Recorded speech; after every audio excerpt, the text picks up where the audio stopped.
उरियानियत फैल चुकी है, शर्म हया ताक पर रखी जा चुकी है।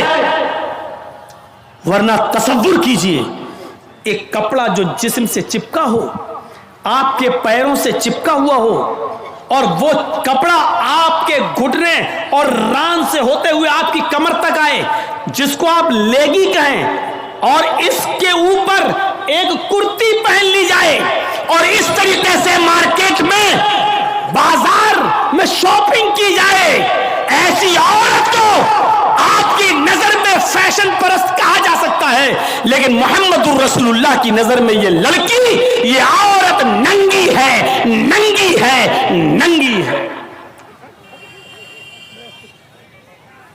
ये कपड़े, ए भैया जिसको जाना हो जल्दी जाओ यहां से, और जिसको उठना हो अभी उठ जाओ। ड्रामा करके रख लिया है।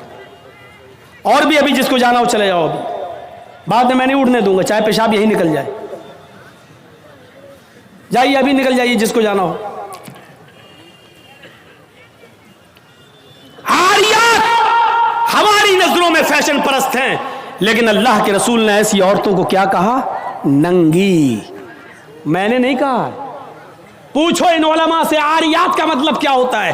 कासियात कपड़े पहनेंगी, आरियात लेकिन नंगी होंगी।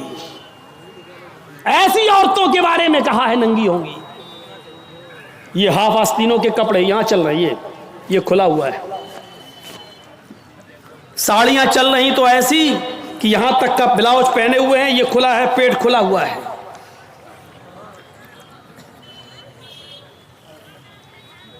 और जो चंद बुरके अब चल भी रहे हैं बिहार बंगाल में, पहले तो चलते नहीं थे, तो अब बुरकों में भी डिजाइन चलने लगी है। कड़े हुए बुरके, डिजाइनदार बुरके।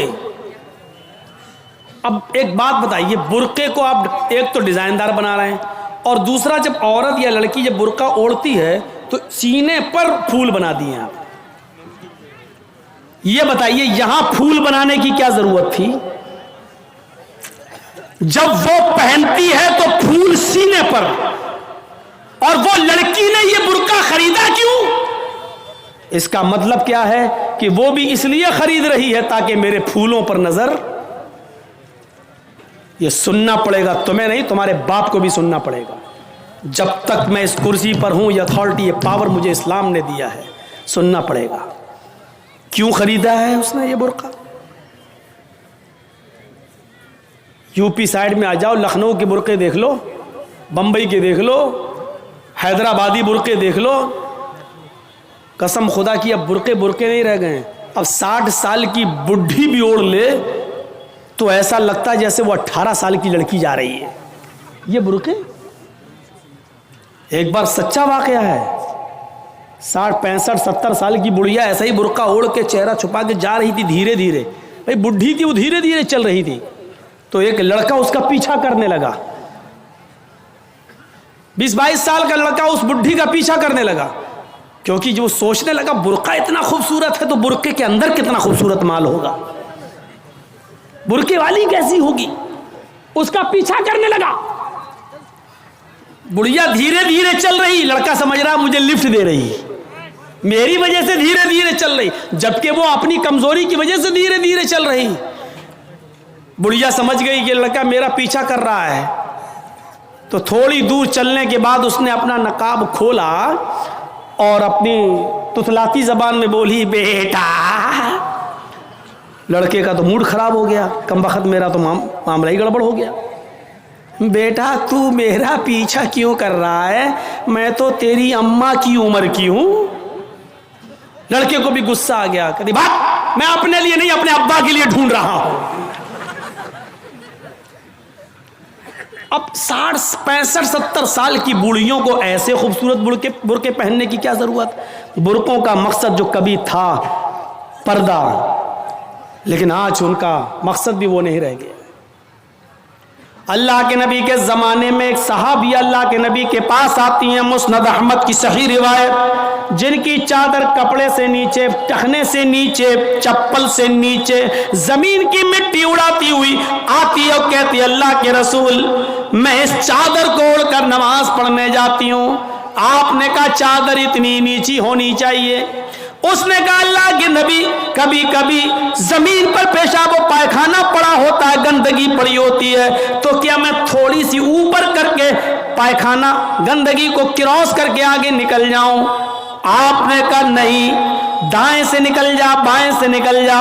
کہنے لگی دائیں بھی مرد بیٹھے ہوتے ہیں, بائیں بھی مرد بیٹھے ہوتے ہیں, مجھے اسی گندگی کے اوپر سے نکلنا ہے. اے اللہ کے رسول اجازت دے دیجئے, میں تھوڑا سا اوپر کر لوں اور نکل جاؤں, اس کے بعد نیچے کر لوں گا. جب گندگی کو کراس کر لوں گی تو چادر میں نیچے کر لوں گی. اللہ کے نبی کہتے ہیں اگر مرد دائیں بیٹھے ہیں بائیں بیٹھے ہیں تو تو اسی گندگی کے اوپر سے نکل جا. کہنے لگی اللہ کے رسول وہ گندگی میری چادر میں لگ جائے گی, آپ مجھے اوپر اٹھانے کی اجازت نہیں دے رہے ہیں, ٹخنے سے اوپر, چپل سے اوپر چادر اٹھانے کی اجازت کیوں نہیں دے دیتے؟ آپ نے کہا نہیں, چادر اٹھانے کی اجازت, چپل سے بھی اوپر چادر اٹھانے کی اجازت نہیں دوں گا. کہا اللہ کے رسول پھر اس چادر میں پیشاب و پائخانہ لگ جائے گا. آپ نے کہا لگ جانے دے. کہنے لگی اے اللہ کے رسول اسی چادر کو توڑ کر میں نماز پڑھتی ہوں مسجد میں, جب اوپر عورتوں کا الگ انتظام ہوتا ہے یا پردے میں عورتوں کا انتظام ہوتا ہے تو میں اسی چادر کو اوڑھے اوڑھے نماز پڑھتی ہوں. آپ نے کہا اسی چادر کو اوڑھ کر نماز پڑھ لے. کہنے لگی اس میں پیشاب و پائخانہ لگ جائے گا, کیا اسی اور چادر کو اوڑھ کر نماز پڑھ لوں؟ آپ نے فرمایا ہاں اے عورت, جب پیشاب و پائخانہ تیری چادر میں لگے گا, جب تو آگے بڑھے گی تو تیری چادر زمین پر پڑی ہوئی مٹی سے رگڑ کھائے گی, کیونکہ تیری چادر نیچے ہے. جب پیشاب و پائخانہ اس میں بھر جائے گا, جب تو آگے بڑھے گی تو زمین پر پڑی ہوئی مٹی پر تیری چادر رگڑ کھائے گی, اور زمین پر پڑی ہوئی مٹی سے رگڑنے کی وجہ سے زمین کی پاک مٹی تیری چادر کو پاک کر دے گی. لیکن تجھے چادر اٹھانے کی اجازت نہیں, اسی چادر میں تو نماز پڑھ لے. گندگی لگتی ہے تو لگ جانے دے, آگے بڑھے گی تو زمین پر پڑی ہوئی پاک مٹی تیری چادر کو پاک کر دے گی. میرے بھائیوں, پیشاب و پائخانہ دیکھ کر بھی اللہ کے رسول نے عورت کو چادر اٹھانے کی اجازت نہیں دی. میری بہنوں تمہارے دل کیسے گوارا کر لیتے ہیں, جلسوں میں بھی چوڑیاں خریدنے کے لیے, بیلونز خریدنے کے لیے, جلیبیاں خریدنے کے لیے تم کس طریقے سے لیڈیز پنڈال سے نکل کر تم بازاروں میں گھوم لیتی ہو. شرم آنی چاہیے. تمہارے کلیجے اور تمہارے دل کیسے گوارا کر لیتے ہیں کہ لڑکے اور لڑکیاں ایک جگہ شاپنگ کریں, دکانداری کریں, خریداری کریں. یہ تمہارے کلیجے تمہارے ضمیر کیسے گوارا کر لیتے ہیں؟ جبکہ اللہ کے نبی فرماتے ہیں لا یخلون رجل بامرأۃ الا کان ثالثهما الشیطان. کوئی مرد کسی عورت سے تنہائی میں نہ ملے, کوئی مرد کسی عورت سے اکیلے میں نہ ملے کہ اس میں تیسرا شیطان ہوتا ہے, اس میں تیسرا بہکانے والا شیطان ہوتا ہے.